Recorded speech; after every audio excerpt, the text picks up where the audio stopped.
a lot as well, and you've been it's been a pleasure to work with all of you on the different traffic issues. Concerns. Mike will do a great job for you. He's doing a real good job taking over so far. Great, good to hear, and good luck with where you go with you're going to stay in the department, Brad, or are you leaving, or?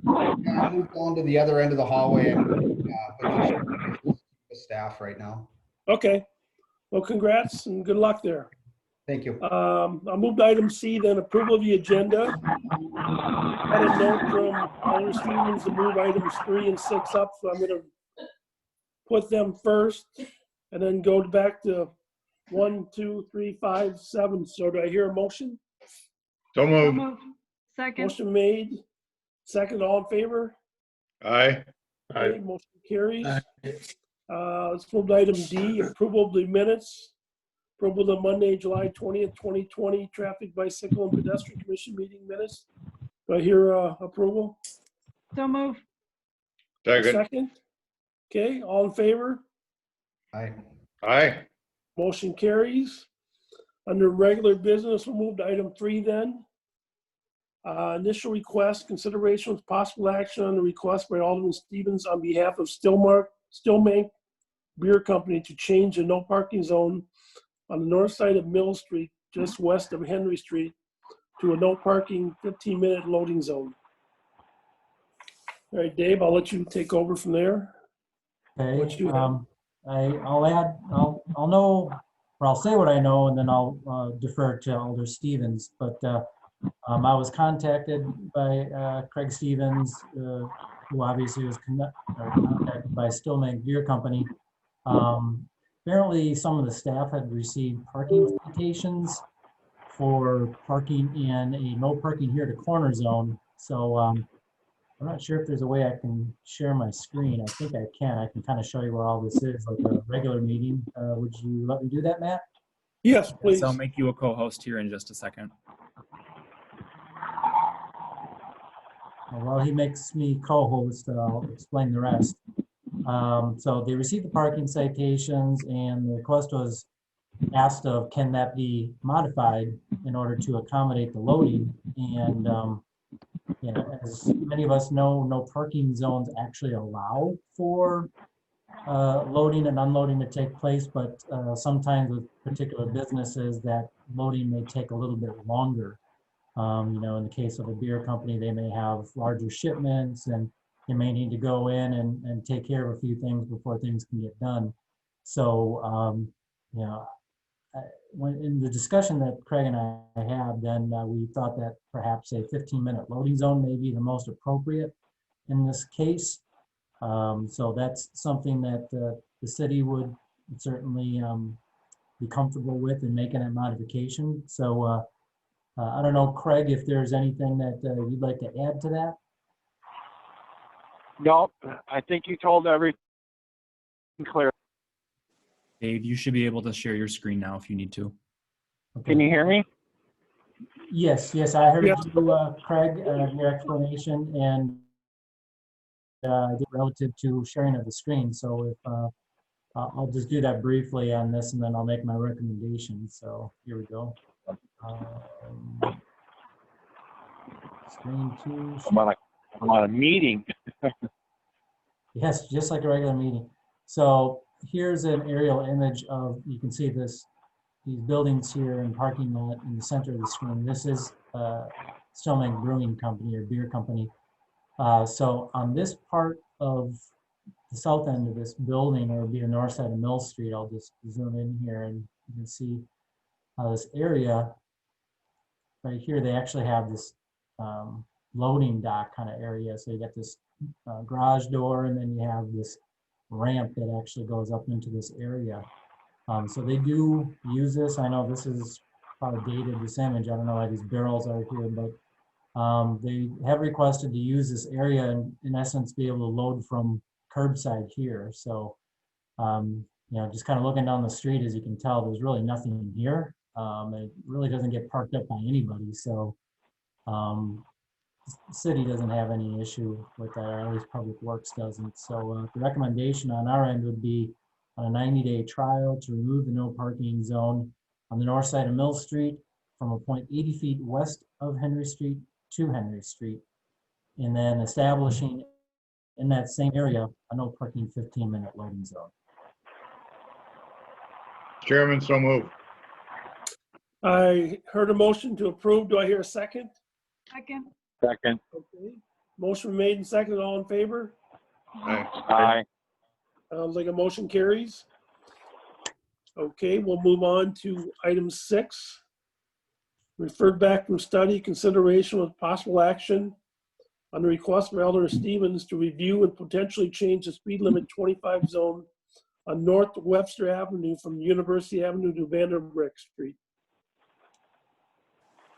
Do you want me to start with that, or Craig, do you want to start since it's your request? I did request this, but because the service isn't the best where I'm at, I'll refer it over to Dave to talk about it. Okay. Well, this came up a number of months ago. We ended up, or the Traffic Bike and Ped Commission ended up referring this to DPW staff to study. We did that, and as part of the meeting packet, you should have received a couple of attachments. One of them is a map showing the count locations and some photographs. And the second one, which is really the main one, is going to be the study itself. So in the agenda packet, I believe it starts on, if I think it's PDF page 15.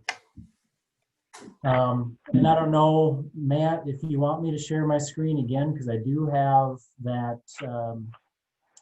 that actual study. Yeah, I think it would be important if we can see it, Dave. Okay. You and Matt can do that. Okay, let me just arrange a few things and share my screen again. And I think we are successful. So.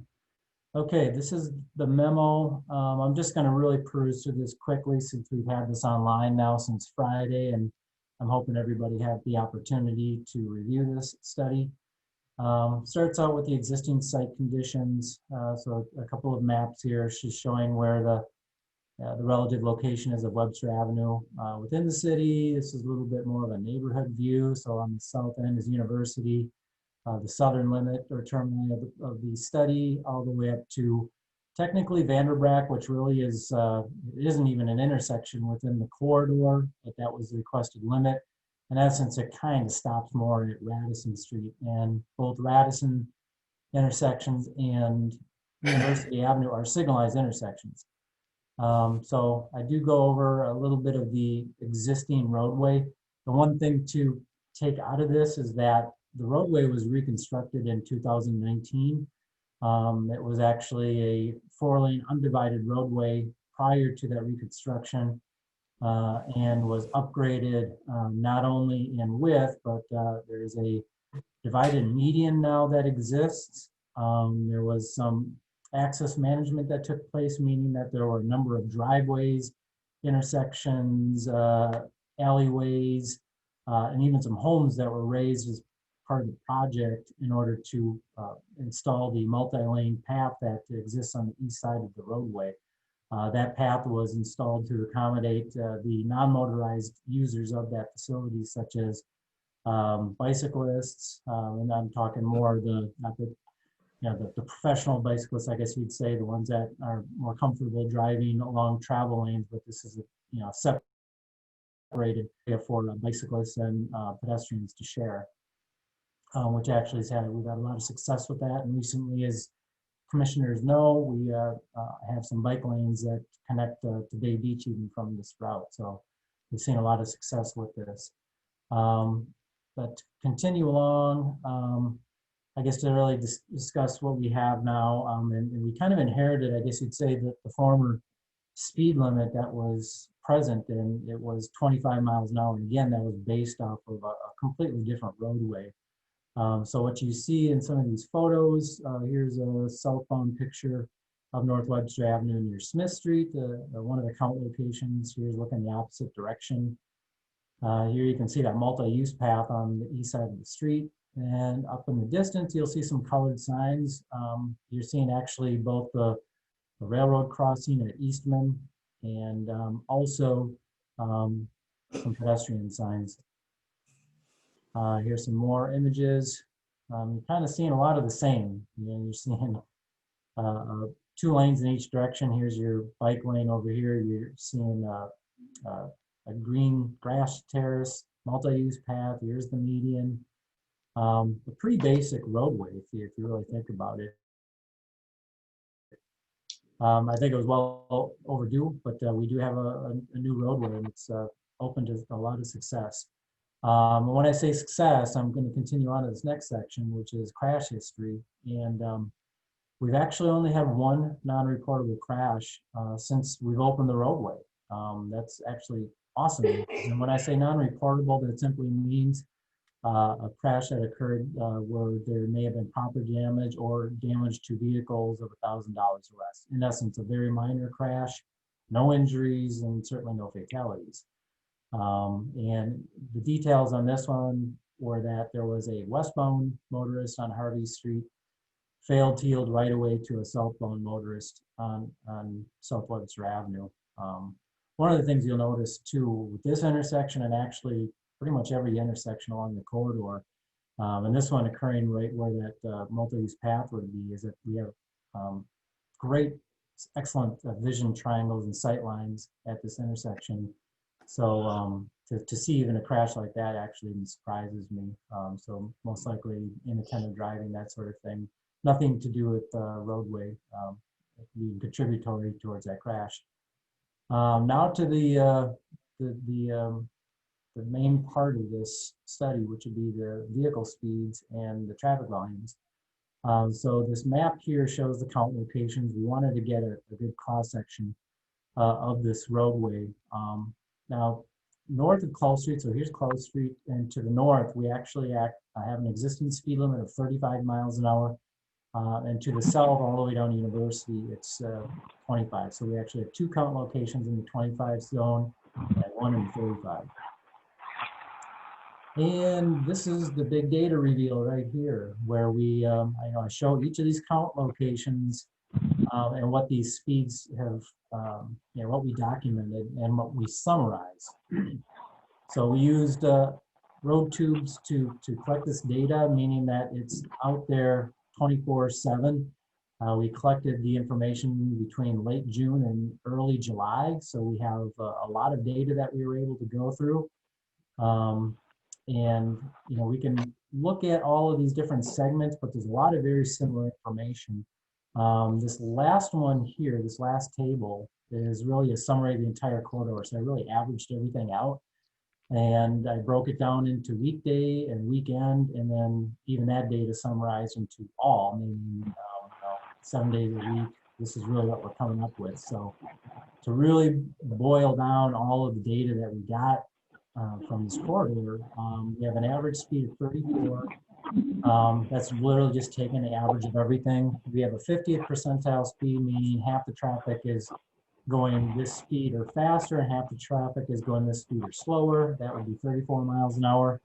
85th percentile speed is 39 miles an hour, which is what we consider to be the normalized traffic. This is what traffic is, the majority of traffic is safely traveling at. So as you can tell, that's actually significantly higher than the posted speed limit, at least in 2 to 3 segments. So, posted 25, there actually majority of traffic is going 14 miles an hour over that posted speed. 95th percentile traffic, we sample that to kind of find out what the outliers would be. In essence, the 5%. So 5% of the traffic is going 42 miles an hour or greater. So what I look at as an engineer, I look at the 85th and the 95th, and if they're relatively close, that's actually good news, because that means that you really have a tight group there that 42 miles an hour and having 95% of the traffic going that speed or less, that's a bulk of your traffic, and at 5% of that traffic is what we would consider people that just kind of drive the way that they want to, regardless of what's posted, what the roadway's like, just kind of your, I don't want to call it a classic, but kind of your proverbial lawbreaker that they're just going to just drive how they want to. So that speed of 42, I'll be honest with you, I thought that was actually a little lower than what I was going to find. These next 2 numbers, lower and upper pace, That is what we consider the low and the high valley. That's where a majority of the traffic is going within a 10-mile-an-hour segment of all speeds. So it says 29 to 39, so roughly 30 to 40. Again, not really a big surprise. The next value that I look at is percent vehicles in that pace. The magic number that I look for is 70%. You want to have them grouped at 70 or greater. We have 74%. That's actually a great number to have. That's simply telling us that you don't see a lot of speed differential along that corridor. So kind of one of the ways that I put it is, you have sometimes the driver that they look at that posted speed limit and say, I am gonna just drive this posted speed limit. You actually don't have a lot of that out here, which tells me that the roadway probably feels like it should be driven faster. That's what that number tells me. And the last number is about 7,700, meaning that's the daily volume or the AADT, or annual average daily traffic that we had experienced on the corridor. So 7,700 vehicles, both directions on average in that corridor, which is actually a little bit lower than what we had seen in the past. And this is kind of typical for roadways that experience full closures for an extended period of time. And as many of you know, the Webster Avenue corridor was closed for its entire duration, and we established a detour road on North Quincy Street. And reviewing existing posted speed limits, what we do is we look at, this is more the engineer's perspective rather than just sampling. What we do is we kind of take a different approach and say, looking at all of the classic features of this roadway, we look at what does the law say we can work within. State statute tells us that we can work anywhere between 25 and 55. And that's kind of that interval that we can work within by state statute. And then lastly, we look at what the Federal Highway Administration, how they would approach this in classifying, and not really knowing anything other than what we have out in the field to set a safe, reasonable, consistent speed limit. So of course, we looked at some of the data that my staff had summarized. We actually put this into this model, looking at other roadway characteristics, the route type, with this one being an arterial roadway. It's also an emergency route to the hospitals. We look at number of access points, which as part of the reconstruction project were significantly reduced. Pedestrian and bike activity, which I think we've seen an uptick on. That wasn't really part of the data collection, but I can tell you anecdotally, I've seen it increase just because we've added the facilities. But the good news in this situation is that we moved them, a majority of them actually off of the street. And there's a barrier and a separation from the motorized traffic. And then the crash histories actually went down. It went down significantly, as I brought up earlier. So in looking at this and looking at it from an engineering perspective, putting crash rates, all of that information, we actually arrived at a recommended speed limit of 40 miles an hour. So that does sound significantly higher than some of the corridor being 25.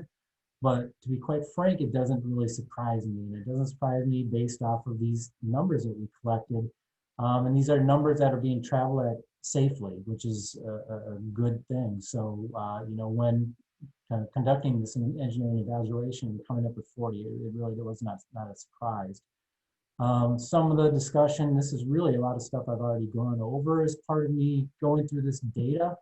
And I guess the thing that we really need to be aware of, and I'm just going to really reiterate this third paragraph of the discussion here, is in order for a speed limit to be effective, it should accomplish the following. We need to reduce speed differential of vehicles using the highway, which I've already said we really don't have that on this corridor.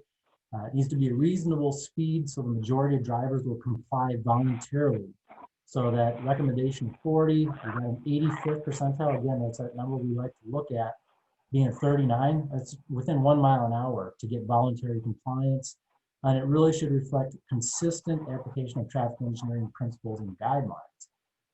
So we really need to have this balance of travel efficiency and safety, which I think actually we have both at the prevailing speeds that we've taken. So use of irrational speed when it's safe. Most of the people that would be driving this would consider it appropriate. That protects the public and can be ultimately enforced by our Green Bay Police Department. So in conclusion, we've got no crashes again. Motorists are traveling about 39 miles an hour, 95th percentile, close to the 85th percentile. A good number to have. Average speed is 34, with 9 miles over the posted. Great majority of motorists are actually not complying with the posted speeds of 25 and 35. We've got that pace speed of 75%, a great number to have. Low crash rates, sidewalk, multi-use path, all off of the non-motorized lanes. So my recommendation is to take the file that is on your screen and receive it and place it on file. The second one would be to remove the 25 posted speed limit on Webster from University to Cloud Street and replace that with, or actually the second one, or third, sorry, would be to remove the 35 posted on Webster from Close to Radisson and take that entire corridor and replace it with a 40 mile an hour posted speed limit. That's concludes really everything that I have up to this point, and I'm willing to take questions on anything in the study. I don't have a question. Alder Stevens, do you have any questions on that?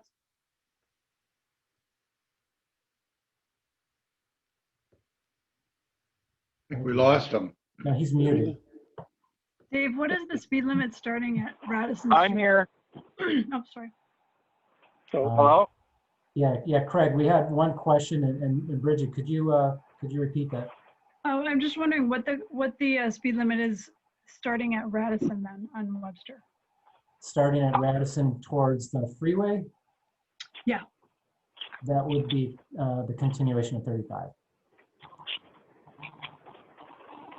Yes, 35 north of Klaus. So actually, as you go Klaus north, you go through the intersection of Radisson, and it continues to be 35.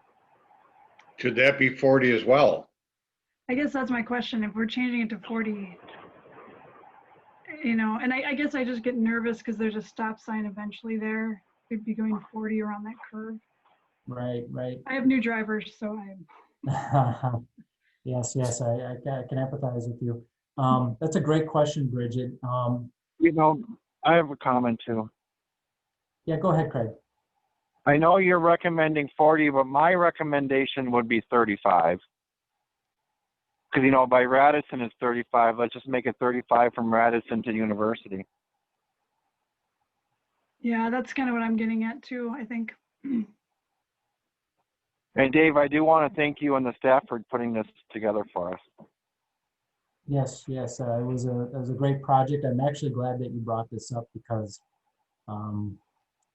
it's nothing worse than having a roadway, I think, that is, you don't have a driver compliance to it, and then you actually go to study it, and you kind of find out that we actually are operating at speeds that are acceptable, and we've made accommodations for pedestrians and bikes, and that separation really to me sealed the deal.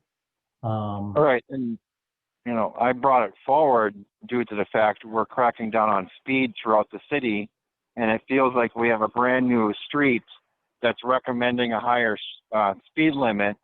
So we definitely did need to look at it, and if the recommendation is to go higher, I think we're better off doing a higher speed limit just due to the fact the amount of traffic that's driving at a higher speed. It's unfair if we know that speed should be higher and it's still posted at 25. It's unfair to the residents of Green Bay when we have Green Bay Police Department out there giving people tickets. So that's why I brought it forward. We are cracking down on speed, and we know we have an issue with that street with the lower speed. So that's why I brought it forward for a study. Yeah, great points. I do want to address the question about 35, should it be 35, and we've got this other zone of north. State statute kind of has my hands tied a little bit on this because this was brought forward to study a particular segment, and that segment is Vanderbilt to the South University. You know, so I hate to say it, but I kind of have to look at it with blinders because that's the way it was officially brought forward. I do think that there would be some merit to probably evaluate that section to the north. I am going to make an assumption, not a presumption, because I don't know all the data, an educated guess here that we may have some similar speeds if we did some data collection in that segment. And we may find out too that it may be an appropriate speed to actually increase it to 40. However, as part of my study, it's really outside of my boundary to make a recommendation in an area that I did not study. So that's more of a professional engineering ethics type of debate that I had going on. I really can't make a recommendation on something I didn't study. So, you know, it may be something for the commission to consider to possibly look at that segment in order to maybe take it to where that next speed limit change would be, which is actually Irwin Avenue. Irwin Avenue is actually, you know, coming up to Bay Beach in that area, the wildlife sanctuary. It actually decreases to 25 for some time. So, you know, if you want to look at what you'd say are obvious breakpoints or cordon points or lines for speed limit changes, that would probably be the location to look. And as Bridget had already pointed out, it's a location where there's a stop. Mr. Chairman, I have a question. Yes, sir. Dave, you indicated that it's your opinion as a professional that if you didn't study the other segment that you couldn't make a recommendation. Does that prevent the commission from making a decision to increase the area? I didn't hear the last part of your question. Could you repeat? Does your lack of a recommendation because you didn't make a study in that upper section, does that prevent us from taking action to increase the speed limit as a commission? Yes, it does. Legally, you cannot do that. State statute, to pare it down, states that there must be a study to accompany any sort of a modification of speed limit, regardless of if it's a state highway, county highway, local roadway. If it's a roadway, we have to comply with that. So I'd be going outside of my professional ethics of actually making a recommendation at this point because I have not studied it. And I think it would be outside of the powers of the Traffic Commission in the city of Green Bay to make a recommendation. Change the speed limit of Webster between Radisson or Vanderbrack, in this case, I guess you'd say, to Irwin.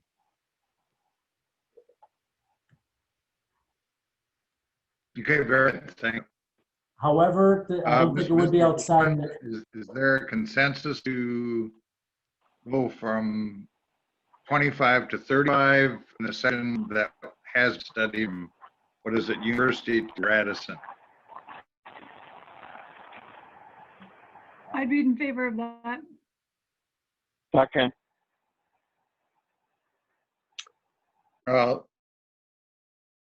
Election and see where it goes.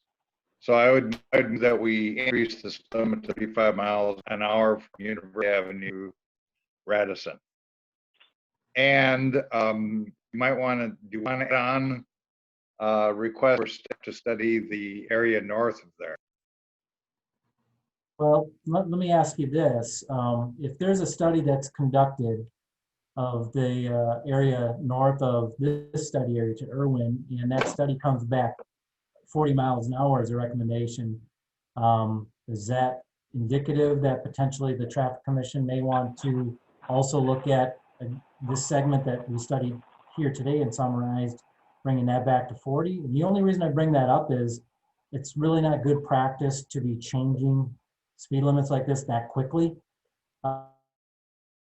It's hard enough to just get people to get adjusted to things, you know, and it's no different than changing stop signs from 2-way to 4-way, adding yield signs, you name it. Anything that's regulatory in nature, I do make a strong recommendation to reconsider that. I guess if I would take a look at what was presented in front of me today, if I were a commissioner having the same concerns that were brought up, I would probably say, I would make a recommendation maybe to look at the segment north of this study area to Irwin Avenue to put that forward to study, and then potentially take the entire, or both segments or the entire segment, University to Irwin, and take Again, it Dave, one segment. what is the speed limit north of Radisson? Yeah. 35. That's 35. Correct. It's 35. Chairman, I would stick with my original motion to increase the speed limit from University to Radisson. I would Just second. what was in the study, correct then? Without further study of the north. Right. Just what Dave has in the study, increase it to 35 is what you're saying. Is that what I heard? Dan? Yes. Yep, okay. Yep. Are you making that a motion then?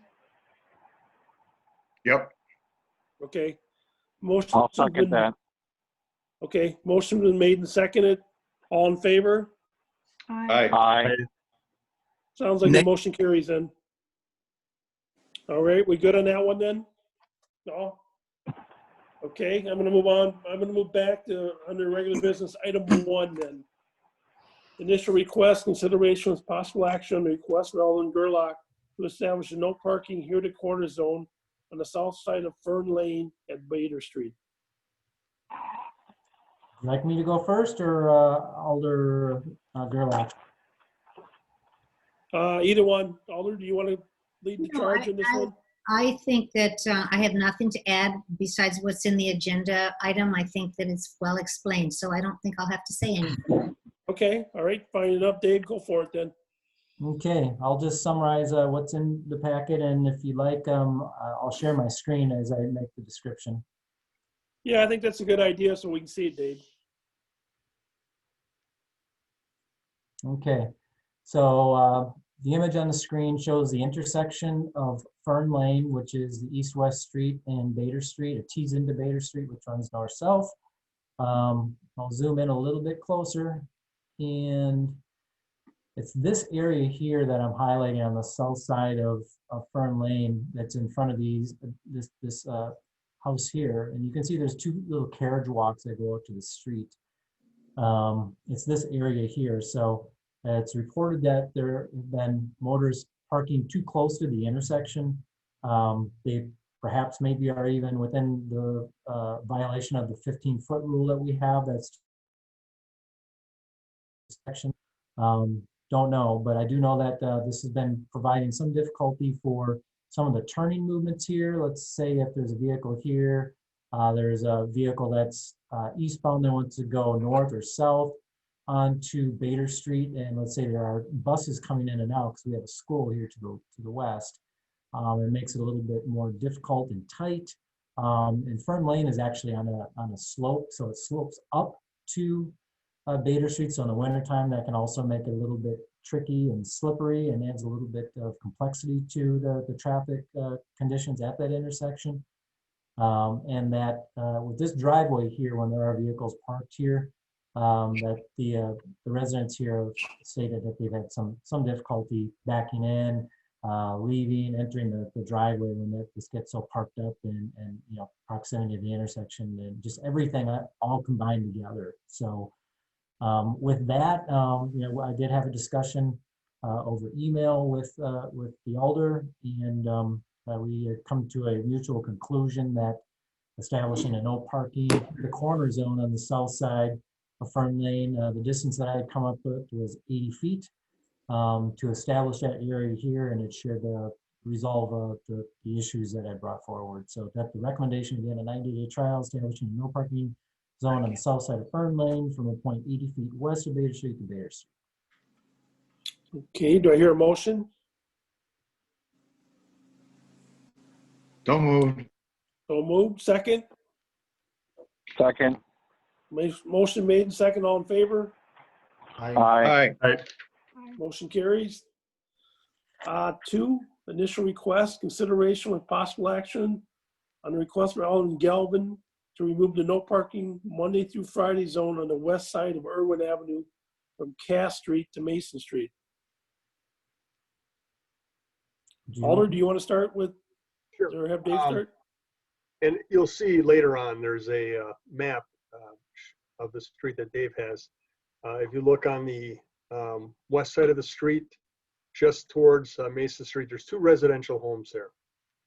And recently they've been receiving some parking citations for violating a 2-hour parking ordinance. They called me and stated that their children are staying home due to the COVID. They're doing online learning, and they have engaged a tutor to come and tutor the children in both homes. And because of the amount of vehicles that they have, the tutor cannot park in their driveway, and she's gotten a couple of parking tickets. When I looked at the street, the school's no longer in session. The facility that used to be where the nuns lived I don't believe it's being used right now. Across the street, the friary has been developed into apartments for 55 and older, and they've provided on-site parking for them. And so I really can't see a need to have parking restricted, at least in front of these 2 homes, so that in the future, even if they have guests over or things like that, they can park on the street without having to worry about getting a permit during the daytime or getting parking tickets. Okay, thank you, Dave. Yeah, do you mind if I share my screen? I'll just explain on a map on what the elder was discussing.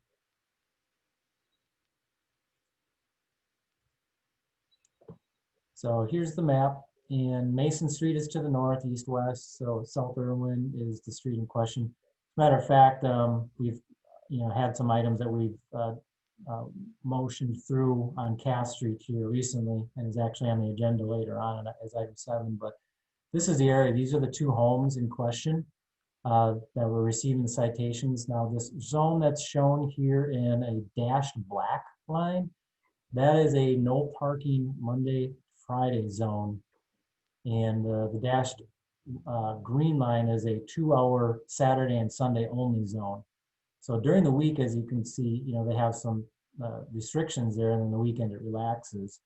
But as Alder Galvin had said, that this is no longer a school anymore, and the reason that Monday through Friday zone was even in place was because of the school. So I agree with the position and the discussion that's taken place that the zone is no longer needed. So that being said, I'm going to make a recommendation on the 90-day trial to remove the no parking Monday through Friday zone on the west side of Irwin Avenue from a point 200 feet north of Cass Street to a point 130 feet south of Mason Street.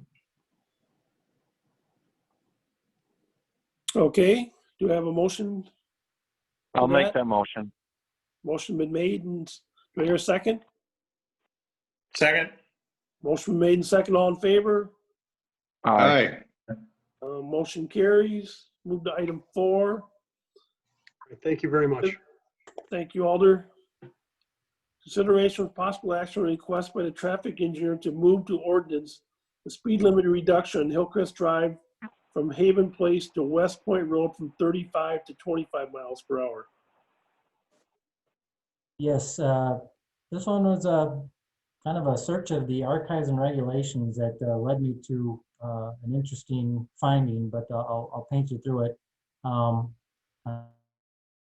my investigation, Hillcrest Drive, as many of you know, especially the West Siders, it was recently reconstructed. It's open now, and all the roadway signage was replaced and upgraded as part of that project.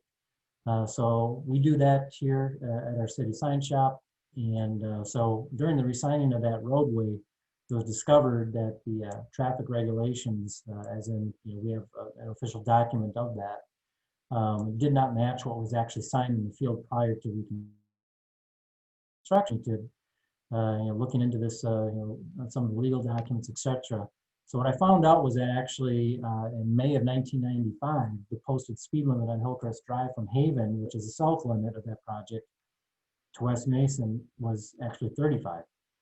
The Traffic Commission at that time approved of the requested speed limit reduction on Hillcrest from Haven Place to West Point. So not the entire segment, just that southern segment on that meeting based on the study results from Public Works. So speed limit signs were changed shortly thereafter, but the 90-day trial results were actually never brought back to Traffic Commission. So it was actually never officially adopted, but it's been in place for how many years now? A long time, 25. So that being said, I'm just really trying to close some loose ends here and bringing this back to Traffic Commission to officially close the trial period and adopt that speed limit by ordinance. So the recommendation would be to remove the 35. I know it sounds kind of funny, but we need to remove the entire segment of 35 from Haven Place to Mason Street on Hillcrest, and then establish the 2 zones. So we'd have a 25 zone from Haven Place to West Point, and then from West Point north to Mason Street would be 35. Okay, So so moved, second? Or your second? Second. Second it, all in favor? aye. Motion carries. 5, consideration of possible action request by the traffic engineer to modify section 29-203 Class B parking violations for railroad crossing to match Wisconsin state statutes by reducing the distance from a vehicle being parked on a railroad crossing from 50 feet to 25 feet. Yes, it was actually noted by some of our parking staff that our state law does not match city ordinance about how close a person or a motorist can park to a rail crossing. Since the difference was minor, I mean, we're talking literally just a car length, 25 versus 50 feet. So we usually estimate a car length between 20 and 25 with headway when it's parked. Since that is such a minor difference, we just figured that we kind of, again, this is kind of cleaning it up, but not really sure why the 50 foot was there. Perhaps maybe at one time the state statute was 50 feet, not really sure. It's been 25 feet since I've known. So again, just kind of trying to maybe clean this up a little bit. It didn't really seem to make a lot of sense on why there's a disparity between the two. So that being said, I'm making a recommendation to remove section 29.203 Class B parking violations sub 4 rail crossing, that no vehicle shall be parked within 50 feet of the nearest road, and then replacing that or establishing that identical section with the identical verbiage, with the exception of the 50-foot distance will be replaced with 25 feet. So I'm making that recommendation. Is there a motion to approve Dave's recommendation? Motion to approve. Motion made. I think I heard a second there. All in favor? Aye. Aye. Motion carries. 7, remove the 4-hour parking zone on the south side of Cass Street from Roosevelt Street to Irwin Avenue. We good with that, Dave? Yes, yes, and I know we still have the Alder with us, I believe. Well, maybe not. Anyway, we haven't heard anything but success. I mean, it sounds to me like the removal of that 4-hour zone on Cass Street next to the school has worked out.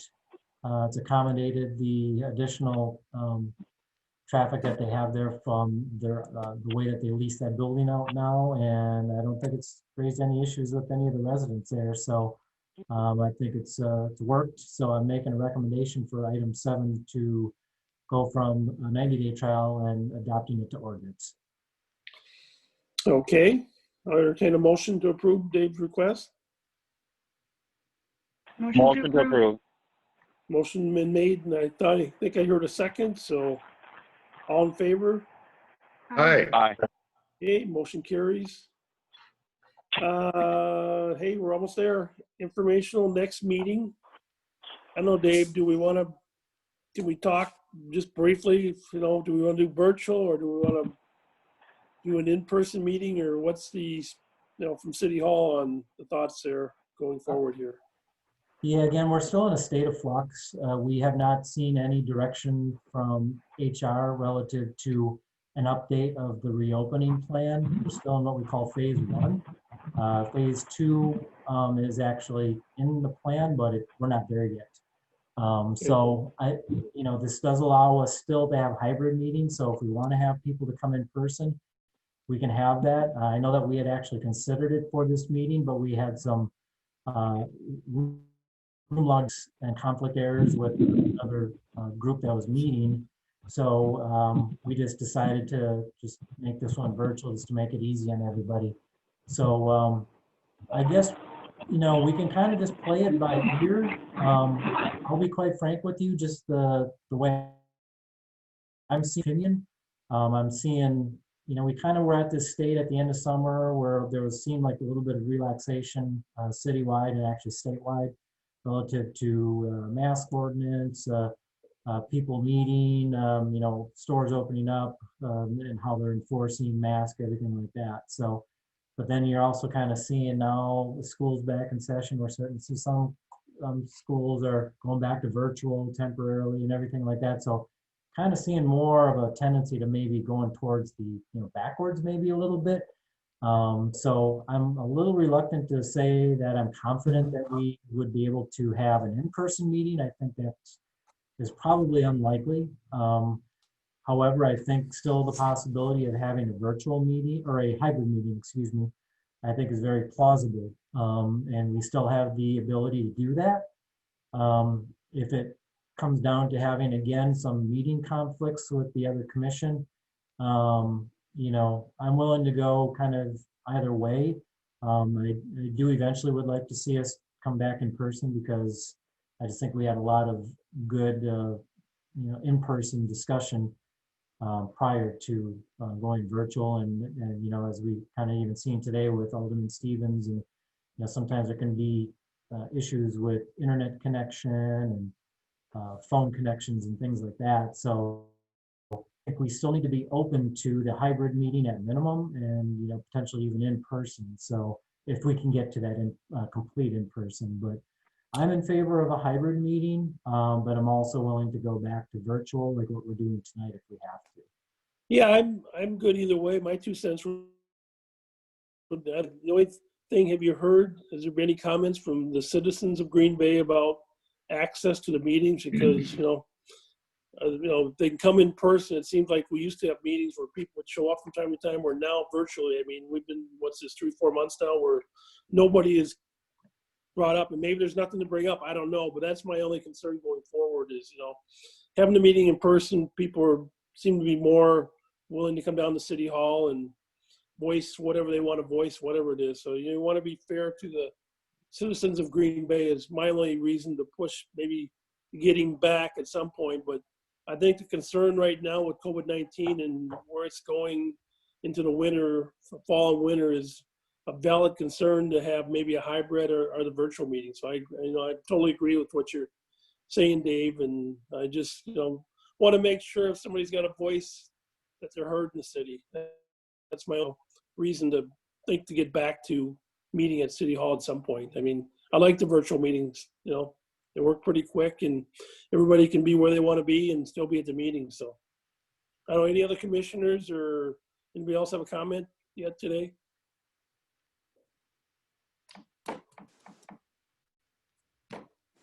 Okay.